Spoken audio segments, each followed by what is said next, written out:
Assalamualaikum warahmatullahi wabarakatuh. Perkenalkan, saya Siti Nurhalimah, STP MSI. Saya merupakan dosen tetap program studi teknologi pangan di Fakultas Ilmu Pangan Halal Universitas Juanda Bogor. Saat ini saya sedang mengikuti sertifikasi dosen tahun 2025 yang diselenggarakan oleh Kemendikti Saintek. Saya sedang melakukan penyusunan dokumen pernyataan diri dosen dalam unjuk kerja Tridharma Perguruan Tinggi pada bidang pengajaran. Pada kesempatan ini, saya akan memaparkan salah satu mata kuliah yang saya ampu, yaitu mata kuliah Kimia Pangan. Kimia Pangan merupakan mata kuliah wajib di program studi teknologi pangan dengan kode mata kuliah TPG 212 yang memiliki bobot 3 SKS. Pada mata kuliah ini, mahasiswa belajar tentang konsep teoritis terkait komposisi, struktur, reaksi-reaksi kimia, klasifikasi, dan sifat-sifat kimiawi dari komponen pangan meliputi air, karbohidrat, lemak, protein, vitamin, mineral, dan enzim, serta fungsinya di dalam bahan pangan. Pemahaman tentang mata kuliah kimia pangan ini sangat penting untuk menjelaskan perubahan sifat kimiawi yang terjadi pada kandungan bahan pangan, mulai dari tahap pasca panen, proses pengolahan hingga siap dikonsumsi. Pengetahuan ini juga mencakup berbagai jenis bahan pangan, baik yang bersumber dari nabati maupun hewani, sehingga mahasiswa dapat memahami bagaimana kualitas, keamanan, dan nilai gizi pangan dapat dipertahankan atau ditingkatkan sepanjang rantai produksi pangan. Sistem pembelajaran yang saya lakukan yaitu blended learning, di mana perkuliahan dilakukan secara luring maupun daring. Adapun untuk platform yang digunakan untuk perkuliahan daring, yaitu Cevima Universitas Juanda atau Sistem Informasi Akademik, melalui Edlink Class dan Zoom Meeting. Metode pembelajaran yang saya gunakan cukup beragam, di antaranya ceramah, diskusi, studi kasus, hingga project-based learning. Pemilihan metode ini dilakukan berdasarkan karakteristik materi capaian pembelajaran dan kebutuhan mahasiswa, sehingga proses pembelajaran ini lebih interaktif dan juga partisipatif. Capaian pembelajaran mata kuliah kimia pangan diharapkan mahasiswa mampu memahami dasar-dasar pada kimia pangan. Yang kedua, mahasiswa mampu memahami terkait dengan struktur, jenis, sifat fisikokimia, sifat fungsional, peranan, reaksi yang terlibat dari komponen air, karbohidrat, lemak, protein, dan enzim. Yang ketiga, mampu memahami tentang aspek kimiawi vitamin dan mineral dalam hubungannya dengan fungsi sebagai komponen bahan pangan dan peranannya di dalam pengolahan teknologi pangan. Dan yang terakhir, mahasiswa memahami aspek kimiawi terkait dengan pigmen, baik pigmen alami maupun sintesis, struktur kimia, klasifikasi, reaksi-reaksi perubahan, peraturan penggunaan dan pemanfaatannya dalam pengolahan pangan. Capaian pembelajaran mata kuliah ini disusun bersama tim dosen pengampu mata kuliah kimia pangan dengan mengacu pada capaian pembelajaran lulusan yang ditetapkan dalam struktur kurikulum program studi yang selaras dengan profil lulusan yang diharapkan. Media pembelajaran yang digunakan diantaranya ada RPS, PowerPoint, studi kasus, artikel ilmiah, serta video pembelajaran yang dapat diakses melalui Cevima Universitas Juanda dan link Google Drive. Materi pembelajaran pada mata kuliah kimia pangan diantaranya yang pertama adalah pendahuluan. Pendahuluan ini mencakup pengenalan dasar terkait dengan ruang lingkup kimia pangan, peranan dan komponen penyusun kimia pangan dan perubahan kimia yang terjadi pada bahan pangan. Yang kedua, air di dalam bahan pangan. Ketiga, karbohidrat. 4, lemak. 5, protein. 6, enzim. 7, vitamin. 8, mineral. Dan 9, pigmen. Metode penilaian pada mata kuliah kimia pangan diantaranya terdapat beberapa komponen, ada aktivitas partisipatif, kemudian hasil proyek atau hasil studi kasus, dan juga nilai kognitif diantaranya ada kuis, UTS, dan UAS. dengan komposisi penilaian yang ditetapkan di awal bersama mahasiswa. Penilaian yang saya lakukan berdasarkan rubrik penilaian yang terukur dengan prinsip edukatif, otentik, objektif, akuntabel, dan transparan. Penilaian pembelajaran disampaikan juga kepada mahasiswa pada awal perkuliahan dan tercantum pada rencana pembelajaran semester yang disosialisasikan di pertemuan pertama. Penilaian yang telah dilakukan juga dapat diketahui secara transparan oleh mahasiswa dan disebarluaskan melalui WA, Sevimah, dan juga pengembalian berkas tugas dan ujian kepada mahasiswa. Pendekatan yang digunakan ketika perkuliahan berlangsung yaitu berpusat pada mahasiswa, di mana dalam perkuliahan mahasiswa dilibatkan untuk berperan aktif selama pembelajaran berlangsung. Di sini mahasiswa juga diberikan poin sebagai reward keaktifan, di mana poin keaktifan ini akan masuk pada penilaian aktivitas partisipatif. Berikut ini saya tampilkan perkuliahan kimia pangan yang dilakukan secara daring.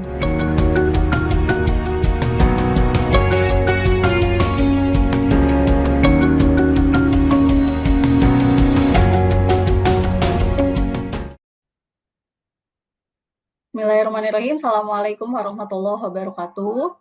Waalaikumsalam warahmatullahi wabarakatuh. Oke, selamat pagi teman-teman semuanya. Gimana kabarnya hari ini teman-teman? Alhamdulillah sehat, Bu. Alhamdulillah baik, Ibu. Baik, Ibu. Oke, teman-teman, pada hari ini ini adalah pertemuan kelima dari mata kuliah kimia pangan. Pertemuan sebelumnya kita sudah membahas ya terkait dengan materi karbohidrat. Kita sudah mempelajari bagaimana terkait dengan jenis ya reaksi dari mulai monosakarida, disakarida, polisakarida hingga pati. Nah, pada hari ini di pertemuan kelima ini sesuai dengan rencana pembelajaran semester yang sudah kita sepakati ya, materi yang akan kita bahas pada hari ini di mata kuliah kimia pangan yaitu terkait dengan lemak. Oke, sebelum kita memulai materi, kita awali sama-sama dengan mengucap basmalah.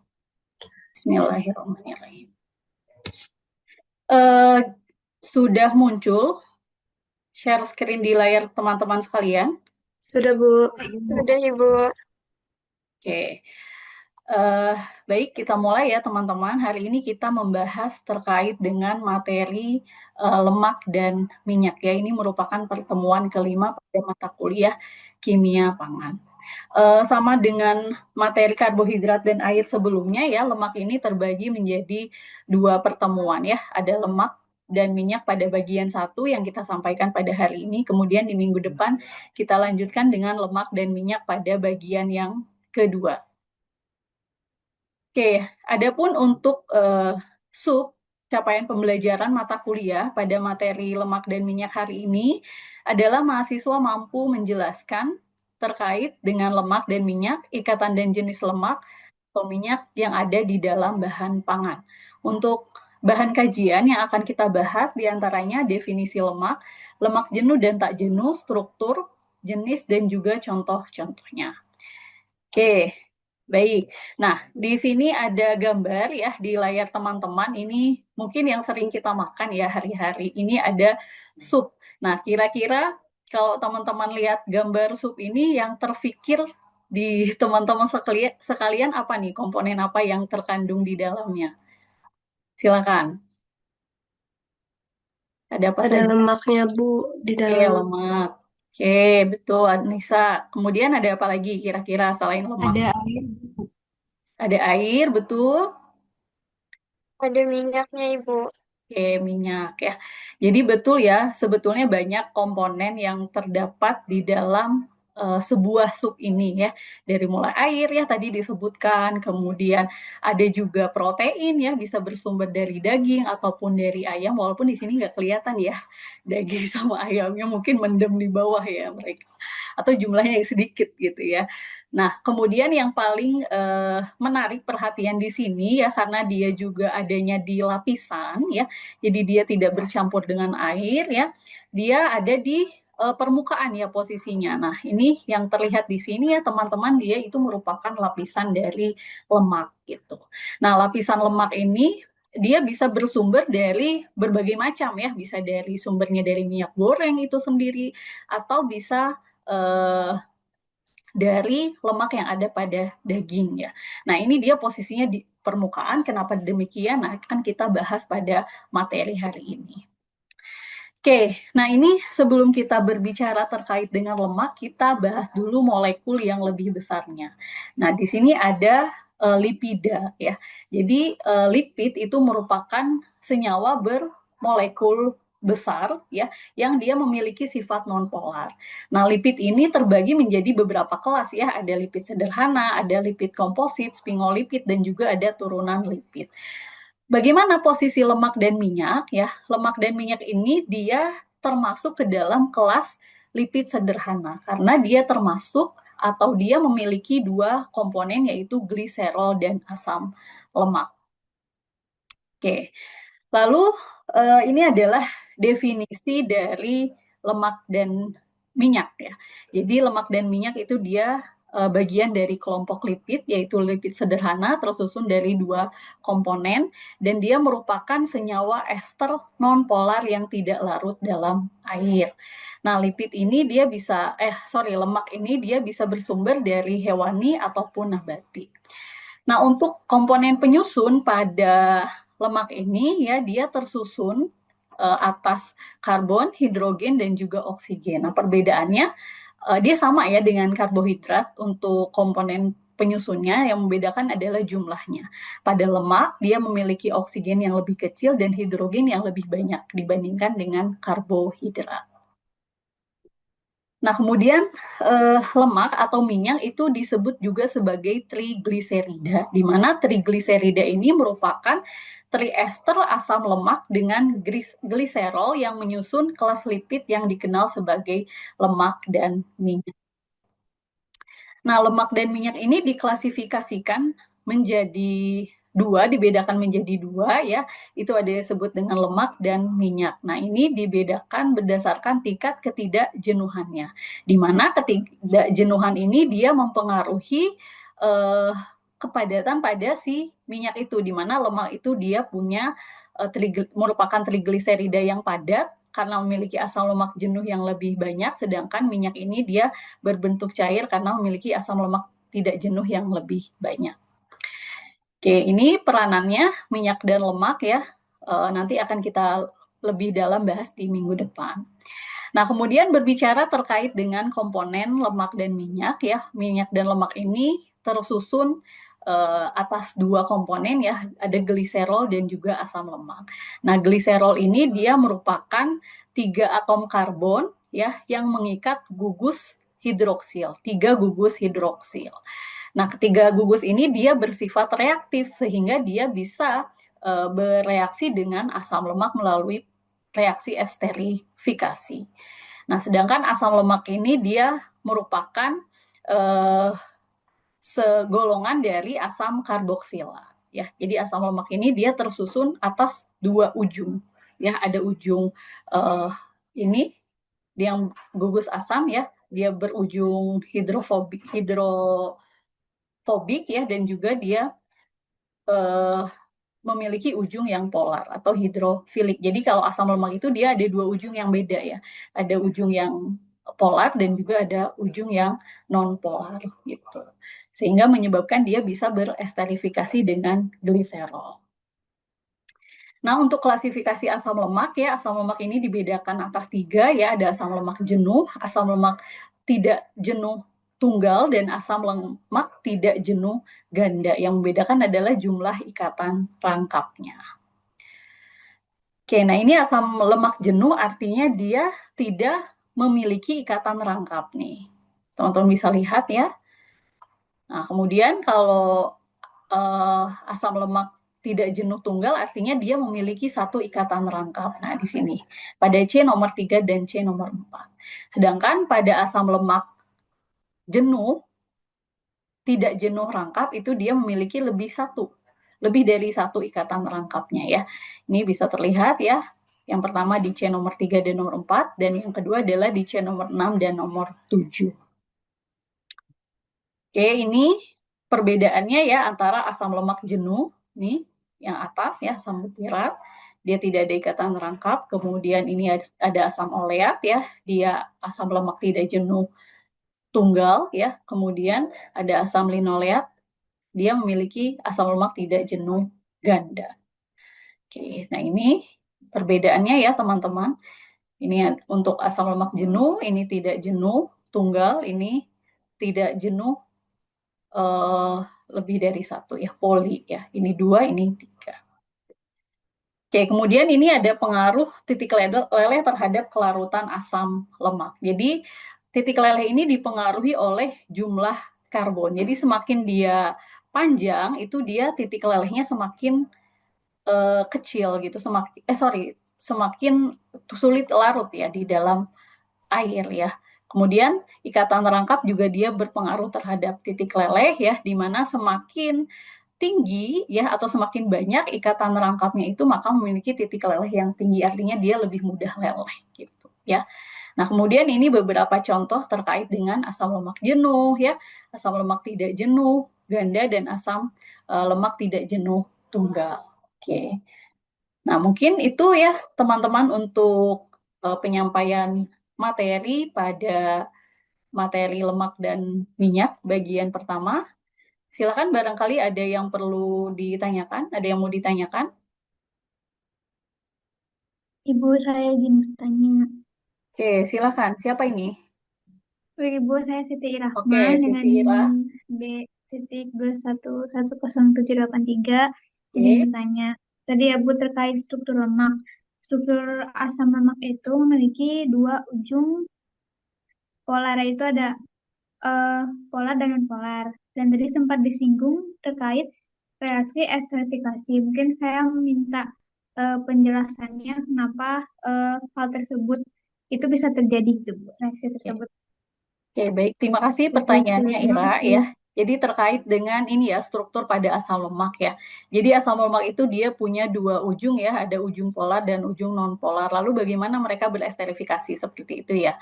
Nah, sebelumnya kita lihat dulu pada struktur gliserol ya. Jadi gliserol ini kan dia adalah karbon yang mengikat gugus hidroksil ya. Kita tahu bahwa hidroksil itu kan dia sifatnya hidrofilik ya, dia suka air.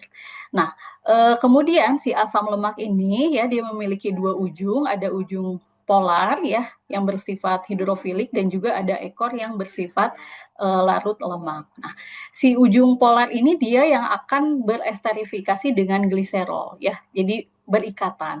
Nah, hasil esterifikasinya itu pasti dia melepaskan air gitu. Jadi gugus yang ini ya, teman-teman, ya, COH ini ya, dia berikatan dengan gugus hidroksil pada gliserol. Nah, hasil esterifikasinya itu dia melepaskan air gitu.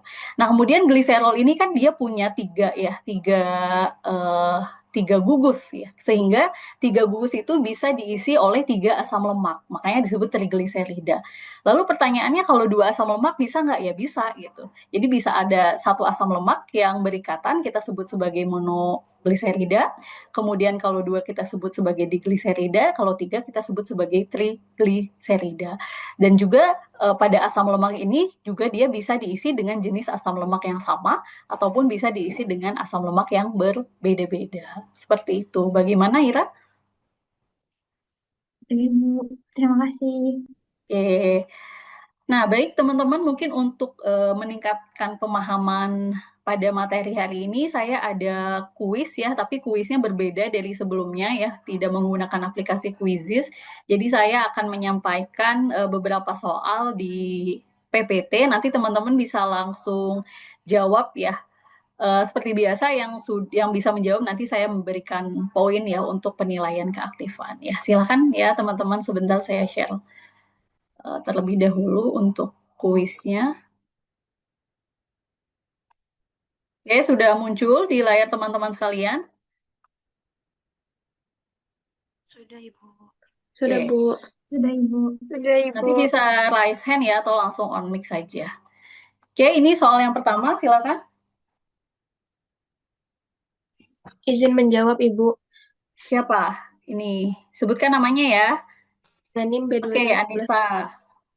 Jadi untuk lemak dan minyak itu termasuk ke dalam golongan lipid yang sederhana sesuai dengan yang Ibu sudah jelaskan tadi di awal. Oke, kalau komponen penyusunnya apa tuh lipid sederhana? Kalau lipid Lemak, sorry. sederhana itu eh, tersusun dari gliserol sama asam lemak. Oke, betul. Oke, terima kasih Anissa. Kemudian, oke, ini soal kedua. Silakan dibaca dulu soalnya.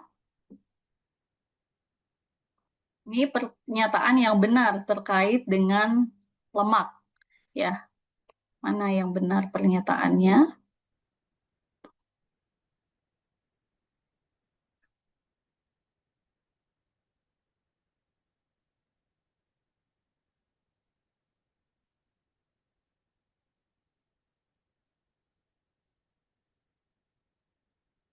Silakan.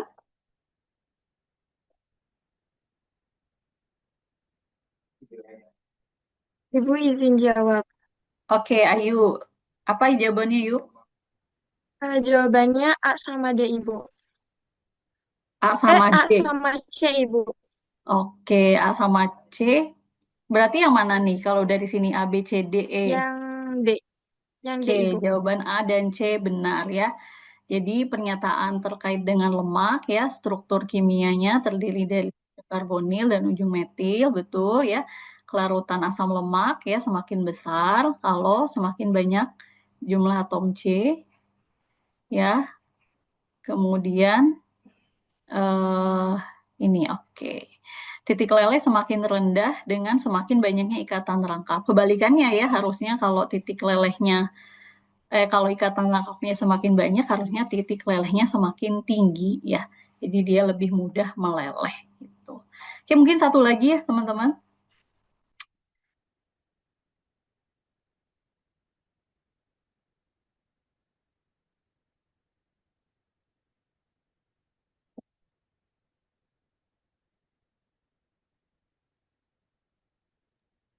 Ibu izin menjawab. Oke, Anissa lagi, gantian yang lain. Zunesa, Nanti Ibu. poinnya kebanyakan nih, Nisa nih. Zunesa, Ibu. Oh, Zunesa. Oh iya, Ya, iya, silakan Zunesa. untuk jawabannya yaitu kan di sini untuk ditanya pernyataan yang benar mengenai asam lemak tidak jenuh. Yang Mm-mm. pertama itu yang A itu dia mudah mengalami reaksi oksidasi dan yang B itu semakin banyaknya ikatan rangkap semakin mudah mengalami oksidasi. Jadi untuk jawabannya itu yang D, jawaban A dan B itu benar.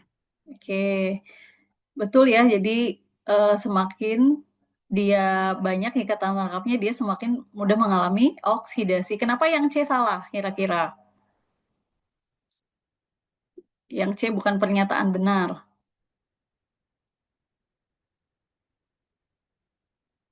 Justru dia lebih banyak apa strukturnya? Padat apa cair kalau yang asam lemak tidak jenuh? Cair, Ibu. Jadi padat itu biasanya untuk asam lemak yang Yang jenuh. jenuh. Oke, mungkin cukup ya teman-teman kuisnya ya karena ini sudah selesai ya untuk waktu perkuliahannya ya. Saya izin stop share dulu ya. Nanti teman-teman yang menjawab ya akan diberikan poin keaktifan. Oke, baik. Kita cukupkan ya teman-teman untuk perkuliahan hari ini. Apabila ada yang masih ditanyakan, nanti silakan teman-teman bisa menghubungi saya ya, bisa via WhatsApp ya.